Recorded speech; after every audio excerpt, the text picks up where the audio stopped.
कहाँ है collegium. Collegium पूरे संविधान में आप खंगाल लीजिए, संविधान के सारे पन्ने खंगाल लीजिए, कॉलेजियम आपको दिखेगा ही नहीं। दिल्ली उच्च न्यायालय में 4 नवंबर 2021 को याचिका 2 विषयों को लेकर थी। पहला विषय था कि कोर्ट की सारी कार्रवाई जो है वो हिंदी में भी होनी चाहिए, निर्णय हिंदी में भी आने चाहिए, याचिका हिंदी में भी स्वीकार होनी चाहिए, और जो कागजी कार्रवाई है वो हिंदी में भी होनी चाहिए, जैसा कि 24/11/1998 महामहिम राष्ट्रपति का आदेश है। तो एक याचिका ये थी। दूसरी याचिका हमारी ये थी कि संविधान के अनुच्छेद 124 के अनुसार जजों की नियुक्ति होनी चाहिए, चीफ जस्टिस ऑफ इंडिया की नियुक्ति होनी चाहिए।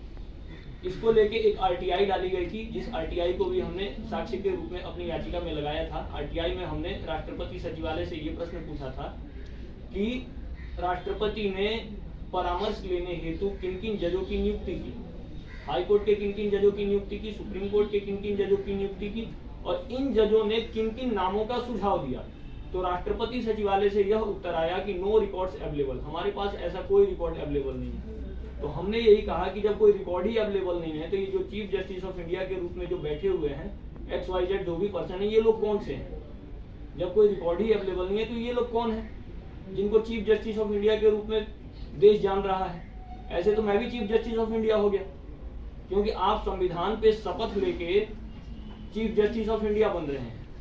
जब संविधान पे शपथ लेके आप चीफ जस्टिस ऑफ इंडिया बन रहे हैं और उसी संविधान की जो संविधान में नियुक्ति की प्रक्रिया दी हुई है उसी का पालन नहीं कर रहे हैं, तो इसलिए जो कॉलेजियम के खिलाफ ये जो आज की प्रेस वार्ता है और हिंदी भाषा की, माननीय मोदी जी भी कहते हैं हिंदी भाषा होनी चाहिए। देश के राष्ट्रपिता रहे महात्मा गांधी ने भी कहा हिंदी भाषा दिल को छूती है और हिंदी भाषा का महत्व होना चाहिए।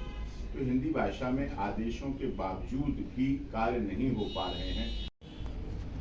इन्होंने ये वो याचिका की तरफ से लगाई गई थी जिसमें उन्होंने पूरा स्पष्ट पक्ष रखा था कि सर्वोच्च न्यायालय भारत सरकार के कानून का पालन नहीं कर रहा है, ना जजों की नियुक्ति में और ना ही राजभाषा जो कानून है भारत सरकार के उनका है कि मुख्य न्यायाधीश की नियुक्ति में मुख्य न्यायाधीश सलाह नहीं दे सकता। और आप कहते हैं मेरा उत्तराधिकारी दीपक मिश्रा इसको जज बनाइए, आपको तो सलाह देगा संविधान अधिकार। तो वो जगदीश सिंह खेर साहब बोलते हैं ये सलाह हमने मुख्य न्यायाधीश के नाते नहीं दी है, ये न्यायाधीश है उसके नाते दी है। आतंकवादियों को तुरंत जमानत दें। रात के 3 बजे दीपक मिश्रा साहब याकूब मेनन के लिए कोर्ट खोलते हैं।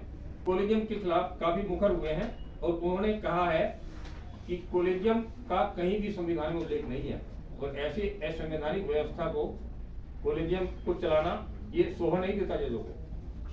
इस देश के जजों से आपने इस देश के संविधान पर हाथ रखकर शपथ ली है, वो नहीं मानते हैं।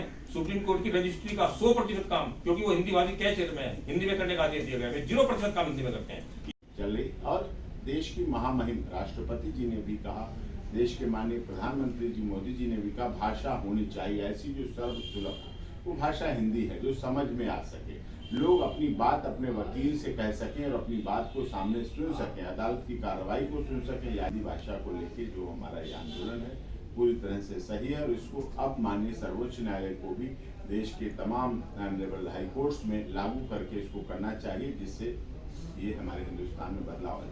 कॉलेजियम की न्यायप्रिय तो नहीं है, संवैधानिक है, किस तरह से है संविधान हमारा कहता है, इस पर लगातार सवाल उठ रहे हैं। आदरणीय किरण रिजिजू जी हमारे माननीय लॉ मिनिस्टर हैं इस समय और बहुत बौद्धिक क्षमता वाले व्यक्तित्व हैं, बहुत कार्य कर रहे हैं, नीचे से ऊपर तक आए हैं, उन्हें सारी इन चीज़ों का अनुभव है। तो कॉलेजियम की व्यवस्था को समाप्त होना चाहिए, एग्जामिनेशन हो लॉ कमीशन के द्वारा हो, जिस तरह से हो, जैसे निचली अदालत में न्यायाधीशों की नियुक्ति होती वैसे ऊंचली अदालत में भी माननीय हाई कोर्ट्स और माननीय सर्वोच्च न्यायालय में भी उसी तरह से नियुक्ति हो सके। इनका संविधान में कहाँ वर्णन है? पृष्ठ संख्या 71 संविधान आपके सामने रखा हुआ है, पृष्ठ संख्या 71 अनुच्छेद 124(2). मैं तो अनुच्छेद 124(2) इतनी बार पढ़ा हूँ कि मुझे 123 भी याद हो गया, 125 भी याद हो गया, जिसकी मेरे लिए कोई आवश्यकता नहीं है। आज दिनांक 9 दिसंबर 2022 है। 9 दिसंबर 2022 का जो संविधान है उसमें कॉलेजियम नहीं है, मैं एक बच्चे की तरह बस इतना जानता हूँ। और उसी संविधान पे शपथ लेके चीफ जस्टिस ऑफ इंडिया जो है चीफ जस्टिस ऑफ इंडिया बन रहे हैं, या कोई भी XYZ जो व्यक्ति है वो चीफ जस्टिस ऑफ इंडिया बन रहे हैं। तो सबसे बड़ी बात यह है कि कॉलेजियम का संविधान में प्रावधान नहीं है, इसका मतलब जो नियुक्ति है वो असंवैधानिक है। असंवैधानिक का अर्थ क्या हुआ? संविधान से ही देश चलता है, इसका मतलब वो प्रक्रिया जो है एक प्रकार से देश की भावना के विरुद्ध है। अब वो किन के आग्रह पे हो रही है, किन लोगों के आग्रह पे हो रही है, विदेशी फंडिंग के आधार पे हो रही है, कहां से हो रही है, उसके पीछे कौन से लोग हैं, ये भी एक विमर्श का विषय हो जाएगा। जिस प्रकार से जैन साहब बार बार कह रहे हैं कि इंदिरा जयसिंह हो, प्रशांत भूषण हो, ये जो भी संदिग्ध वकील हैं, संदिग्ध क्या, सीधे सीधे आप कहिए देशद्रोही वकील, क्योंकि जो इंदिरा जयसिंह की संस्था है लॉयर्स कलेक्टिव, आप की जानकारी में होना चाहिए, लॉयर्स कलेक्टिव जो इंदिरा जयसिंह की संस्था है, इंदिरा जयसिंह और आनंद ग्रोवर की जो संस्था है, उसके पास तो सब खुलेआम है, उसके पास जुडिशियल एम्पावरमेंट के नाम पे करोड़ों रुपए आए हैं। अब वो पैसे कहाँ गए हैं, किन कामों में लगे हैं, उस पर भी हमने आरटीआई लगाई है। संभवतः उसका जवाब भी अगले 1 महीने में आ जाएगा। हम आपके समक्ष उस जवाब को भी रखेंगे कि आखिर में जो लॉयर्स क्या पता वो जो पैसा आया वो जजों को मैनेज करने के लिए लगा। जैसा आदरणीय मुन्ना शर्मा जी कह रहे हैं कि दिवाली पे पटाखे इन्होंने क्यों प्रतिबंधित किए, तो क्या पता इस प्रकार के जजमेंट को चैनलाइज करने के लिए वो पैसे दिए जा रहे हैं जजों को, लॉयर्स कलेक्टिव द्वारा वो पैसे दिए जा रहे हैं। तो ये जो है ये सारा विषय समझने का विषय है। दूसरी बात जो हमने कही कि ये रहा दिल्ली हाईकोर्ट द्वारा दिया गया निर्णय, जो मुझे निर्णय दिया गया था दिल्ली हाईकोर्ट द्वारा। अब ये निर्णय मैं अगर कहूँ तो ये निर्णय मुझे समझ में नहीं आ रहा। ये पूरा निर्णय अंग्रेजी में लिखा हुआ है, अब मैं इसमें क्या जानता हूँ इस 12 पन्नों में क्या लिखा गया है, मुझे कुछ पता ही नहीं चल रहा। संविधान के अनुच्छेद 343 के अनुसार, जैसा आदरणीय जैन साहब भी जानते हैं, मेरी जो यूनियन ऑफ इंडिया है वो सारा काम जो है, वकील साहब भी जानते हैं, सारा काम जो है वो राजभाषा हिंदी में करेगा। तो क्या कोर्ट यूनियन ऑफ इंडिया नहीं है? तो लिखा जाता है Sanjeev Kumar Tiwari versus union of India, साफ साफ यहाँ पे लिखा हुआ है संजीव कुमार। तो मुझे समझ में ही नहीं आ रहा ये क्या लिखा हुआ है, ये 12 पन्नों के जजमेंट में क्या लिखा हुआ है, क्या क्या दे दिया है आपने। भारत में किसी भी व्यक्ति की मातृभाषा हिंदी अंग्रेजी नहीं है। कहती है कि अगर कोई याचिका तंग करने वाली भी है, जैसे कि ये याचिका तंग करने वाली कहीं से नहीं है, अब तो आप लोगों को स्पष्ट हो गया होगा। जब ये याचिका तंग करने वाली है ही नहीं, फिर भी आप कह रहे हैं कि अगर याचिका तंग करने वाली भी है तो 1000 से अधिक की पेनल्टी नहीं लगाई जा सकती है। तो किसी चोर को आप कह देंगे भाई फांसी की सजा, और वो बेचारा क्या करेगा? ये तो खुलेआम गुंडागर्दी चल रही है। कोई गाली दे रहा है उसको 14 महीने की जेल। ये तो अब इस पे क्या कहा जाए। जिस कोर्ट के प्रति इतनी आस्था है लोगों की, तो वो तो आस्था टूट रही है। वो तो भाषा का अनुपालन हो कोर्ट में, उच्च न्यायालय में, उच्चतम न्यायालय में, जिला न्यायालय में, हर जगह राजभाषा हिंदी अधिनियम जो 1963 है और जो 24/11/1998 राष्ट्रपति का आदेश है, इसका अनुपालन हो, साफ साफ वर्णित है।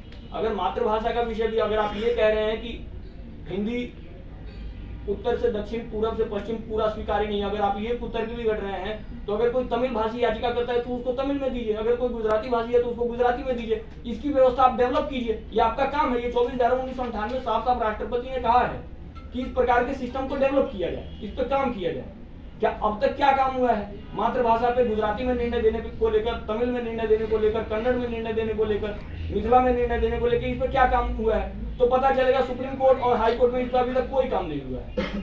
हम जब इसका हिंदी वो मांगने गए, हमने हिंदी अनुवाद नहीं मांगा था। हम आप लोगों को यह स्पष्ट कर दे, हमने किसी से हिंदी अनुवाद नहीं मांगा था। हमने कहा कि स्वतः संज्ञान लेके आप हमारा हिंदी में निर्णय दीजिए। अनुवाद क्यों? अनुवाद किस लिए? पहले आप अंग्रेजी में देंगे फिर हिंदी में देंगे, ऐसे नहीं। हमको हिंदी में दिया जाए। हिंदी हो गया मुझे नौकरी करते हुए, आज तक हमने हिंदी में किसी को दिया ही नहीं। मैंने कहा ये आपकी समस्या है, आपने हिंदी में किसी को नहीं दिया है, उसके लिए मैं क्या करूं? आपको मुझे हिंदी में निर्णय देना ही पड़ेगा। वो लोग मुझे गोल गोल घुमाते रहे पूरे दिल्ली हाईकोर्ट में, सुबह 9 बजे से लेकर शाम के 5 बजे तक गोल गोल घुमा हूं। उसके बाद साफ साफ यही पता चला है कि जी हमको हिंदी में मेरा निर्णय मिलने नहीं जा रहा है। क्या करता मैं? यही अंग्रेजी का 12 पन्नों का जजमेंट उठा के, जिसको मैं फिर से बार बार बोल रहा हूँ, अस्वीकार कर रहा हूँ, इसको लेकर घर आ गया। इंडिया को तो सीधे सीधे इस देश की जनता चीफ जस्टिस ऑफ इंडिया को नियुक्त करेगी। यानी जुडिशरी को लोकतांत्रिक बनाने का हम लोग काम कर रहे हैं। जुडिशरी कहीं से भी लोकतांत्रिक नहीं है। जिस सरकार को इस देश में बार बार गाली दी जा रही है वो सरकार लोकतांत्रिक है, आप समझिए। केवल ये गाली देने का एजेंडा चलाया गया है कि नेता चोर है, नेता भ्रष्ट है। नेता लाख चोर है, लेकिन नेता से आप प्रश्न पूछ सकते हैं। आजादी के 75 वर्ष बाद अमृतोत्सव हम मना रहे हैं। ऐसे समय पर इन विषयों पर आवश्यक चर्चा जरूरी हो जाती है कि कॉलेजियम की व्यवस्था कैसी है, संवैधानिक है या कैसी है या मनमानी है। आम जनता की नज़र में जो हमारे बौद्धिक लोग हैं, एडवोकेट हैं और न्यायाधीश हैं, उनको लगता है शायद ये मनमानी है और पीढ़ी दर पीढ़ी लाभ देने का एक तरीका है। इस पर देश के माननीय सर्वोच्च न्यायालय के चीफ जस्टिस ऑफ इंडिया साहब का कल आया इस पर, वर्णन कि उन्होंने कहा है कि नहीं, हमारा संवैधानिक तरीके से भारत सरकार जो कि एक महत्वपूर्ण कार्यपालिका है हमारी, एक तरफ विधायिका, न्यायपालिका, कार्यपालिका, 3 के द्वारा चल रहा है हमारा सिस्टम। तो उसमें आदरणीय कानून मंत्री जो किरण रिजिजू साहब हैं, उन्होंने कॉलेजियम पर सवाल उठाए और उनकी आवाज सदन के द्वारा पहुंचती है। देश की चुनी हुई सरकार है, लोकतंत्र देश का सबसे बड़ा, दुनिया का सबसे बड़ा लोकतंत्र है, उसकी चुनी हुई सरकार है, तो उसमें वहां बात पहुंची और सवाल उठा। और पिछले दिनों आपके लिए बताऊं, ये ऑर्डर है जिसमें स्वामी ओम जी और मुकेश जैन जी के द्वारा याचिका लगाई गई थी। उस समय 2017 में जब आदरणीय चीफ जस्टिस दीपक मिश्रा साहब थे, तो याचिका लगाई कॉलेजियम के संबंध में। उस समय भी इन पर इन्हीं बातों को लेके 10-10 लाख रुपए जुर्माना हुआ था। उसके बाद फिर जो पिटीशन पर्सन याचिका थी, उसके बाद मैं उसमें एज एडवोकेट अपॉइंट किया इन लोगों ने, उसके बाद उसको जुर्माने को 5-5 लाख कर दिया गया।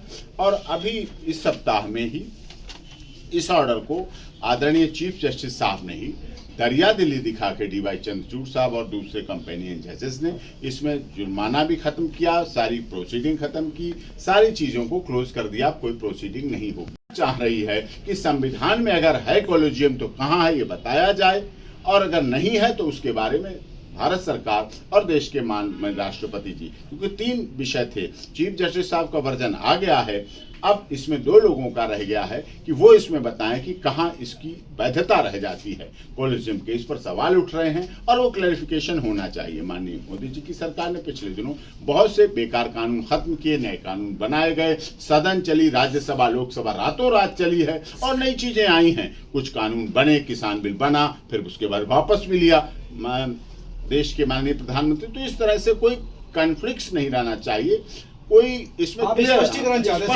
साफ सुथरी बात होनी चाहिए, साफ सुथरी बात हो और हो उससे नियुक्तियां, उससे आम जनता की, क्योंकि भरोसा लोगों का कोट पट्टी का होता है। अगर देश के 150 करोड़ लोगों की बात है, अगर आप 150 करोड़ लोगों से जानना चाहते हैं तो इस पर लोकसभा राज्यसभा में जहां इस देश के प्रतिनिधि बैठे हैं, चुने हुए राज्यसभा और लोकसभा सांसद बैठे हुए हैं, वहां इस पर चर्चा होनी चाहिए, वहां लोगों के पास बात जानी चाहिए। क्योंकि इनके चरणों में झुककर इनको आनंद प्राप्त होता था, किंतु आज राष्ट्रपति नियुक्ति करता है तो सवाल खड़े करते हैं। इनकी बोलती उसमें बंद थी। आज संविधान के ऊपर आज तक का शपथ लेते हैं, झूठी शपथ।